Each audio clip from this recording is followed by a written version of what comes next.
I believe I left off critiquing my unit using the QM standards with instructional materials. Um, as noted by one of my test students, I did have a video that had an advertisement that was not necessarily appropriate for school, and sadly, I mean, it wasn't awful. It said meet pretty Asian women, but sadly it was an educational site. So I'm not understanding why advertisements like such need to be even put on there. And so I will either have to just simply take it off or find a replacement. As far as learner interaction and engagement, I have multiple ways for students to interact. They can interact with the content, with the resources and the practice links and the attached notes, and at the bottom, the interactive demonstrational tool and some of the games that they get to play. They can interact with each other through the discussion about their culminating project, and then they can interact with me in the help discussion box and in email if they need to. So I think that's one thing I want to improve on, maybe adding a discussion part for each day to talk about what they've learned, and maybe they can help each other fix any of the things that they didn't quite understand.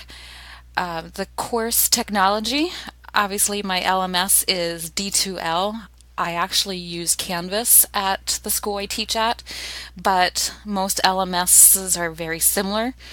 Mine is very straightforward, laid out in chronological order, and so it kind of makes navigating through it pretty easy. It uses a variety of technology tools, and when they do their project, what I could have had them do is create a screencast of some type, and instead of uploading their data sheet and picture, that they just make a little presentation that we can comment on. It looks like something I need to improve on is learner support. I don't have a place where they can get help for technology besides in the help discussion. I might, I saw somebody else had like a how-to tutorial page, how to navigate through element or the learning management site, or to how to navigate through CK12, or how to make postings. So that's something I need to improve on. And my accessibility, I believe, is really good. I wanted to run it through the website WAVE, which is Website Accessibility Review. In the OER, it's readable. You can use a screen reader, and there's minimal distractions throughout my page with excessive pictures that are unnecessary. And I provided alternatives for some kiddos that would have difficulty with visual content. So, looking at the other things we needed to talk about, I do not include a synchronous component to this because of it being during the snow days. During my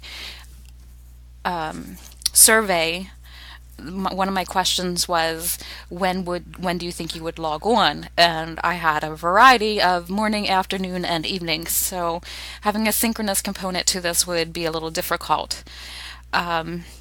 Student reactions, I had my son and I had another colleague, and they both commented how it's easy to navigate through my course, and that the resources were very thorough, and all the practice links. So I thought that was great. A praise that I like that I came across the open educational resource called CK to 12. I've used Khan, I've used Canvas, I've used different YouTube videos, and now I need to make a decision. I need to decide which one I want to do, because I think if we use too many, the kids could get lost as to where they need to go. Things I would want to polish is my discussions. I think I commented on that, how just to get, more of a feel for being part of the class and like, you know, raising your hand and talking to each other would be the discussions for each of the days and what they may have learned or questions they might have. So I want to add discussions to each of mine, and then pondering. Um, did I create this well enough that the students are gonna learn what I want them to? Obviously, when you're in a face-to-face classroom, you can see, in their eyes if they're understanding. You can check on them as they're working and, um, pull somebody aside if they need help. So just trying to figure out how that's all going to play out when you have an online class. Overall, I'm pleased with my unit and thanks for a great class.